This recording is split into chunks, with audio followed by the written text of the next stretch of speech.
नमस्कार साथियों, मैं अमित आपके बीच एक बार पुनः उपस्थित हूँ लेकर के आज की एक नई कहानी।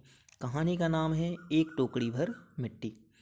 कहानी का नाम है एक टोकरी भर मिट्टी, जिसके लेखक हैं माधवराव सप्रे। और ये कहानी आई थी कब, ये जान लेते हैं। पहले तो कहानी आई थी 1901 में। आई थी 1901 में। पत्रिका थी छत्तीसगढ़ मित्र। पत्रिका थी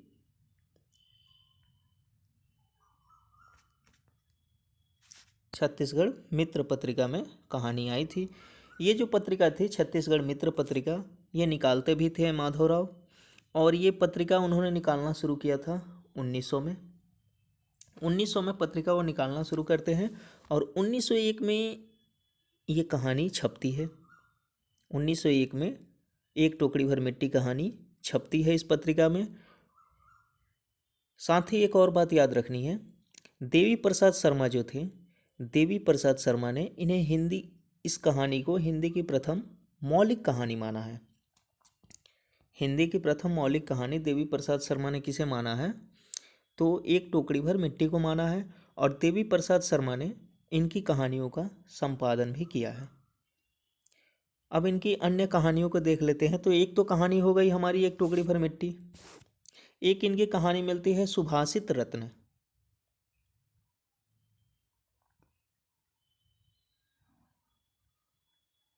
ये एक इनकी मिलती है सुभाषित रत्न। दूसरी इनकी मिलती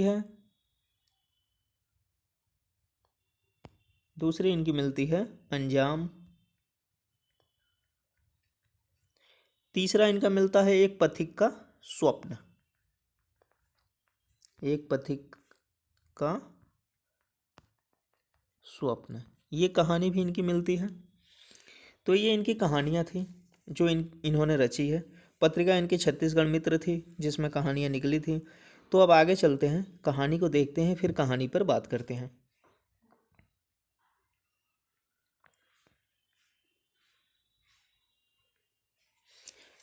किसी श्रीमान जमींदार के महल के पास एक गरीब अनाथ विधवा की झोंपड़ी थी। विधवा की झोंपड़ी कहाँ थी? तो जमींदार के महल के पास।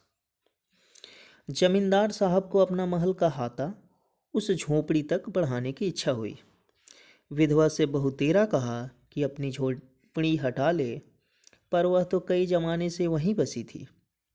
उसका प्रिय पति और इकलौता पुत्र भी इसी झोंपड़ी में मर गया था। विधवा के पति और इकलौता पुत्र जो था, कहाँ मरा था? इसी झोंपड़ी में मरे थे। पतोहू भी एक 5 बरस की कन्या छोड़कर चल बसी थी। पतोहू भी 5 बरस की कन्या छोड़कर चल बसी थी।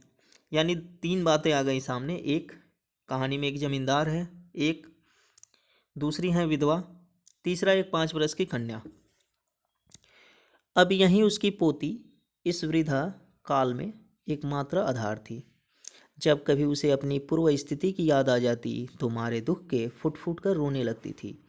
और जब से उसने अपने श्रीमान पड़ोसी की इच्छा का हाल सुना, तब से तो वह मृत प्राय हो गई थी। जब से उसने जमींदार की इच्छा जानी है, तब से वो मृत प्राय यानी मरे हुए व्यक्ति जैसे हो गई है। इस झोंपड़ी में उसका ऐसा कुछ मन लग गया था कि बिना मरे वहाँ से वह निकलना ही नहीं चाहती थी।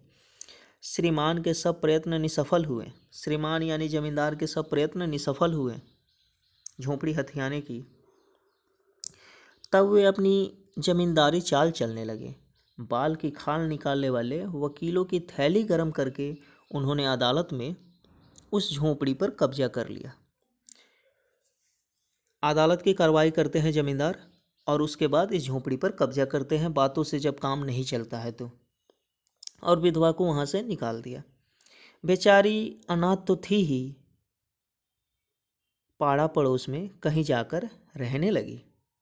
एक दिन श्रीमान उस झोंपड़े के पास टहल रहे थे और लोगों को काम बतला रहे थे। इतने में वह विधवा हाथ में एक टोकरी लेकर वहां पहुंची। श्रीमान ने उसको देखते ही अपने नौकरों से कहा, इसे यहाँ से हटा दो। जमींदार जो थे एक दिन वहां पर कुछ काम कर रहे थे, तभी विधवा वहां पर एक टोकरी लेकर जाती है और जमींदार उसको हटाने का हुक्म देते हैं। आगे देखिए। पर वह गिड़गिड़ा कर बोली कि महाराज, अब तो झोंपड़ी तुम्हारी हो गई है, मैं उसे लेने नहीं आई हूँ। महाराज क्षमा करे तो एक विनती है।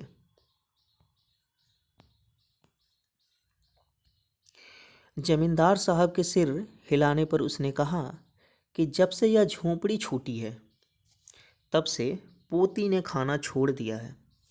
मैंने बहुत कुछ समझाया पर एक नहीं मानती। कहा करती है कि अपने घर चल, वहीं रोटी खाऊंगी। बुढ़िया क्या कारण बता रही है? तो बुढ़िया देखिए कारण बता रही है अपने आने का कि जब से ये घर छूटा है ना, मेरी पोती जो है खाना पानी छोड़ दी है, इसलिए मैं यहाँ दोबारा आई हूँ। फिर आगे कहती है, अब मैंने सोचा है कि इस झोंपड़ी में से एक टोकरी भर मिट्टी लेकर उसी का चूल्हा बनाकर रोटी पकाऊंगी। इससे भरोसा है कि वह रोटी खाने लगेगी। महाराज कृपा करके आज्ञा दीजिए तो इस टोकरी में मिट्टी ले जाऊं। श्रीमान ने आज्ञा दे दी। जमींदार सोचते हैं कि अच्छा, इनकी मनसा ये है तो इन्हें इजाज़त दे दी जाए। और ज़मींदार इजाज़त दे देता है कि जाइए आप एक टोकरी भर मिट्टी ले लीजिए, अगर आपकी पोती खाना नहीं खा रही है तो आप लीजिए, ले जा कर के चूल्हा बनाइए। आगे देखिए, विधवा झोंपड़ी के भीतर गई।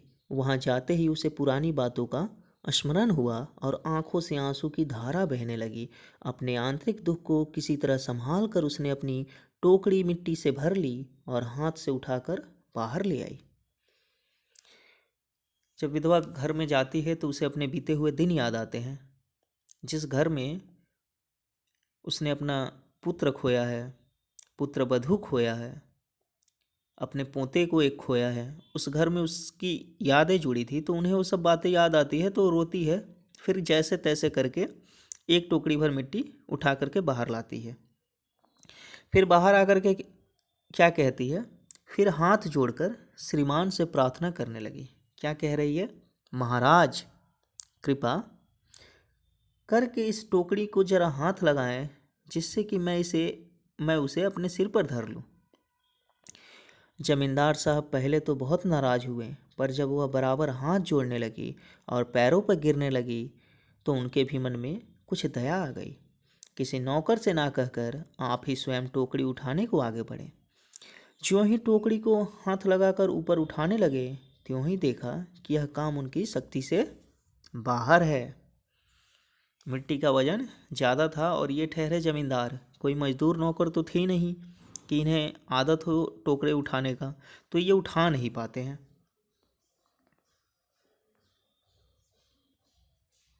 फिर तो उन्होंने अपनी सब ताकत लगाकर टोकरी को उठाना चाहा, पर जिस स्थान में टोकरी रखी थी वहाँ से वह एक हाथ भर भी ऊंची ना हुई। तब लज्जित होकर कहने लगे कि नहीं, यह टोकरी हमसे ना उठाई जाएगी। क्या कह रहे हैं? कि नहीं, यह टोकरी हमसे ना उठाई जाएगी।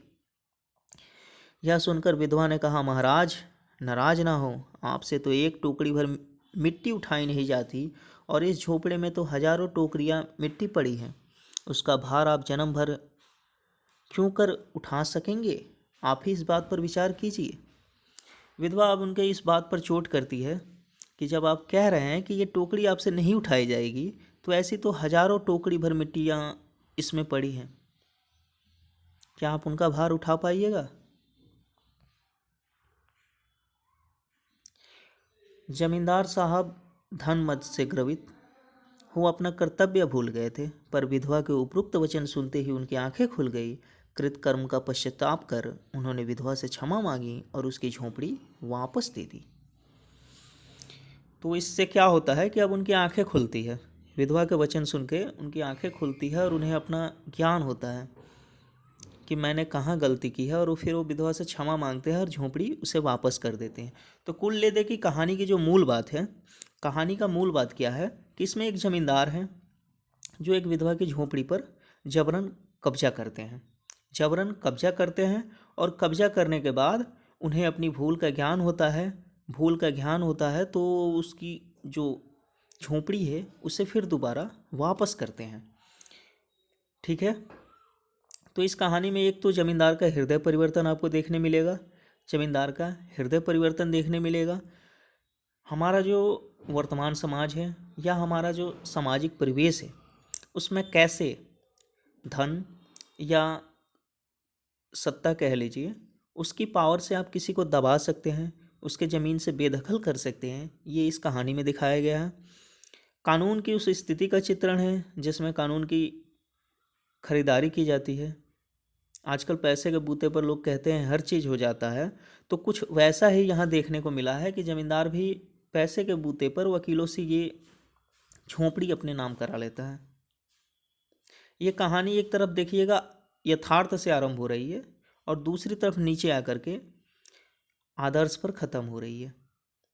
तो ये सब इस कहानी में मूल था। धन्यवाद आप सभी का।